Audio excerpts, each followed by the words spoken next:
कोई बदलाव आना चाहिए, केजरीवाल आना चाहिए गुजरात में। केजरीवाल, हाँ गुजरात में केजरीवाल। लोगों का मुफ्त इलाज कर दिया मैंने दिल्ली में। मेरे पास क्या है जी, फक्कड़ आदमी हूँ, मेरे पास कुछ नहीं है, ना मेरे बैंक अकाउंट में पैसा, ना हमारी। नमस्कार, एसटी न्यूज में आपका एक बार फिर से बहुत बहुत स्वागत है। दोस्तों, गुजरात विधानसभा चुनाव को लेकर मास सर्वे ओपनी पोल आपके बीच में हम लेकर आने वाले हैं। वहीं हमारे रिपोर्टर रणवीर जो कि गुजरात से एक एक सीट के बारे में आपके बीच में बताने वाले।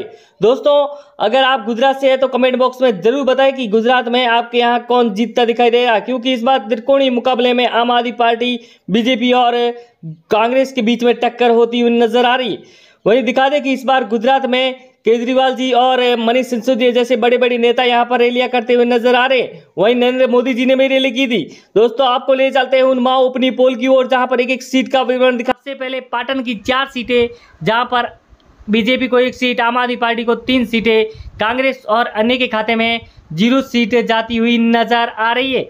दोस्तों, अगर बात करें आणंद की 7 सीटों की, तो बीजेपी को 2 सीटें, आम आदमी पार्टी को 4 सीटें और कांग्रेस को 1 सीट मिल रही है। अन्य के खाते में 0 सीटें जाती हुई नजर आ रही है। दोस्तों, आम आदमी पार्टी जो सर्वे सामने आ रहे हैं उसके मुताबिक आम आदमी पार्टी को 120 प्लस सीटें मिलती हुई नजर भी आ सकती है। अहमदाबाद जो कि यहाँ पर गुजरात का सबसे बड़ा नगर और सबसे ज़्यादा यहाँ पर विधानसभा सीट है, वहाँ पर बीजेपी को 7 सीटें, आम आदमी पार्टी को 10 सीटें, वहीं कांग्रेस को 4 सीटें मिल रही है।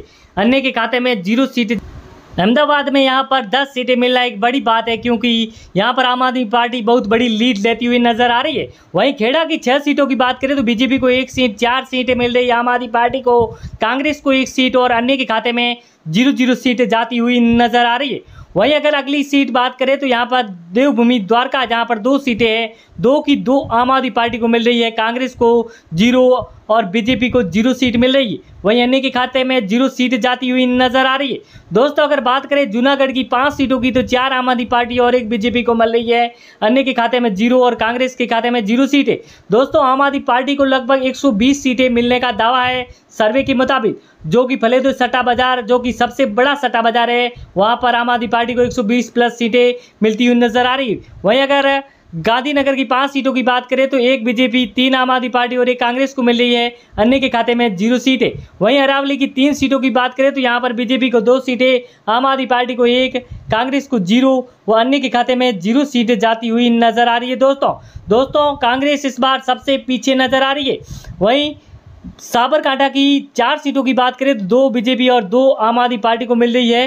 कांग्रेस और अन्य का सुपड़ा साफ होता नजर आ रहा है गुजरात में। दोस्तों, कांग्रेस का इस बार बहुत बुरा हाल है। दोस्तों, सूरत की 16 सीटों की बात करें तो बीजेपी को 4 सीटें, वहीं आम आदमी पार्टी को 10 सीटें मिल रही है, कांग्रेस को 2 सीटें और अन्य के खाते में 0 सीट। दोस्तों, ये सूरत जो कि सबसे बड़ी नगरी गुजरात की, जहां पर आम आदमी पार्टी को 10 सीटें मिल रही है, बीजेपी का यहां पर बहुत बुरा हाल है, कांग्रेस का सुपड़ा साफ होता नजर आ रहा है। वहीं मोरबी की 3 सीटों की बात करें तो 3 की 3 आम आदमी पार्टी के खाते में जाती हुई नजर आ रही है। बीजेपी और कांग्रेस को 0 सीटें मिलती नजर आ रही है, अन्य के खाते में 0 सीटें जाती हुई नजर आ रही है। दोस्तों, वहीं अगर बात करें जामनगर की 5 सीटों की, तो 1 बीजेपी, 3 आम आदमी पार्टी और 1 कांग्रेस को मिल रही है। अन्य के खाते में 0 सीटें जाती हुई नजर आ रही है। दोस्तों, जामनगर में 5 सीटों में से आम आदमी पार्टी सबसे ज़्यादा सीटें ला रही है। वहीं छोटा उदयपुर की बात करें तो 3 सीटों में से बीजेपी को 1 और आम आदमी पार्टी को 2 सीटें मिलना सबसे बड़ी बात है।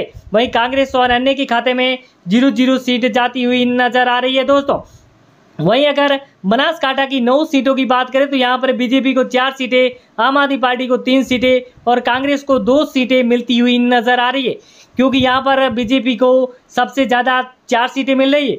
वहीं दाऊद की 6 सीटों की बात करें तो बीजेपी को 2 सीटें, आम आदमी पार्टी को 3 सीटें, कांग्रेस को 1 सीट मिल रही है, अन्य के खाते में 0 सीटें जाती हुई नजर आ रही है।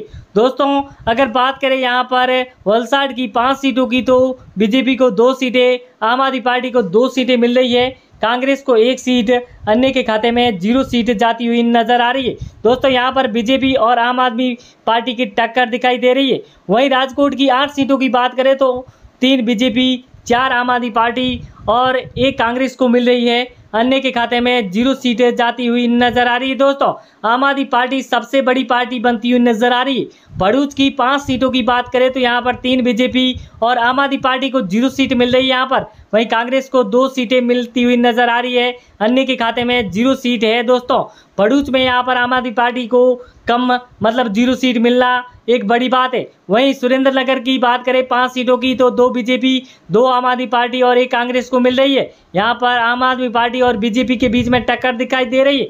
मेहसाणा की 7 सीटों की बात करें तो बीजेपी को 3 सीटें, आम आदमी पार्टी को 3 सीटें, वहीं कांग्रेस को 1, अन्य के खाते में 0 सीट जाती हुई नजर आ रही है। दोस्तों यहाँ पर भी बीजेपी और आम आदमी पार्टी की टक्कर दिखाई दे रही है। नवसारी की 4 सीटों की बात करें तो 1 बीजेपी, 2 आम आदमी पार्टी और 1 कांग्रेस को मिलना एक बड़ी बात है। यहाँ आपको अन्य के खाते में 0 सीट मिलती हुई नजर आती दिखाई दे रही है। वहीं अगर डांग की 1 सीट की बात करें तो यहाँ पर 1 सीट पर ही कब्जा आम आदमी पार्टी का दिखाई दे रहा है। बीजेपी और आम आदमी पार्टी के बीच में यहाँ पर देखा जाए तो बीजेपी को 0 सीट है, कांग्रेस को 0 सीट मिल रही है। वहीं अगर बात करें सिर सोमनाथ का, गिर सोमनाथ में 4 सीटों में से 2 बीजेपी, 1 आम आदमी पार्टी और 1 कांग्रेस को मिल रही है, अन्य के खाते में 0 सीट जाती हुई नजर आ रही है। दोस्तों यहाँ पर बीजेपी का गढ़ माना जाता है। वहीं कच्छ की 6 सीटों की बात करें तो 3 बीजेपी, 1 आम आदमी पार्टी और 2 कांग्रेस को मिल रही है, अन्य के खाते में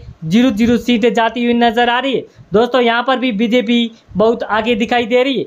वहीं अगर भावनगर की 7 सीटों की बात करें तो बीजेपी की 3 सीटें, वहीं आम आदमी पार्टी को 2 और कांग्रेस को 2 सीटें मिलती हुई नजर आ रही है, अन्य के खाते में 0 सीटें जाती हुई नजर आ रही है। दोस्तों भावनगर में यहाँ पर बीजेपी का गढ़ माना जा रहा है। वहीं पंचमहल की 5 सीटों की बात करें तो बीजेपी को 2, आम आदमी पार्टी को 2 सीटें, कांग्रेस को 1 और अन्य के खाते में 0 सीटें जाती हुई नजर आ रही है। दोस्तों यहाँ पर बीजेपी और आम आदमी पार्टी के बीच में टक्कर देखने को मिल रही है। वहीं पोरबंदरी की 2 सीटों की बात करें तो 1 बीजेपी, 1 आम आदमी पार्टी और कांग्रेस और अन्य का सुपड़ा साफ होता नजर आता दिखाई दे रहा है। दोस्तों आम आदमी पार्टी इससे बार भी टक्कर दे रही है। दोस्तों अगर बात करें यहाँ पर मोदी की तो मोदी जी ने यहाँ पर जो 2 दिन की रैली की थी उसमें बहुत बड़ी यहाँ पर घोषणाएं की है। वहीं अगर बताएं तो केजरीवाल और मनीष सिसोदिया जो यहाँ पर रैलियाँ करते हैं वो दिखाई दे रहे हैं, क्योंकि बड़ी रैली यहाँ पर गुजरात में दिखाई दे रही है। आम आदमी पार्टी की सरकार आना एक बड़ी बात भी हो सकती है। जिस तरह से पंजाब में आम आदमी की पार्टी की सरकार बनी है उसको देखते हुए यहाँ पर 27 साल राज कर रही बीजेपी को यहाँ पर हरा सकती है आम आदमी पार्टी। ये बड़ा फैसला सामने नजर आ रहा है सर्वे के मुताबिक। वहीं दोस्तों अगर बात करें तो अरविंद केजरीवाल जो वादे कर रहे हैं वो उसको पूरा भी करते हुए नजर आ रहे। जैसे देखिए तो दिल्ली में शिक्षा और चिकित्सा की व्यवस्था देखें तो विदेशों में नहीं है, ऐसी यहाँ पर दिल्ली में बहुत अच्छी व्यवस्थाएं देखी जा रही है। दोस्तों आप हमारे वीडियो पर बने रहिए, हम आपको हर एक सीट के बारे में दिखाने वाले हैं। हर रोज आपके बीच में नए ओपिनियन पोल लेके आते रहेंगे। दोस्तों जय हिंद, जय भारत।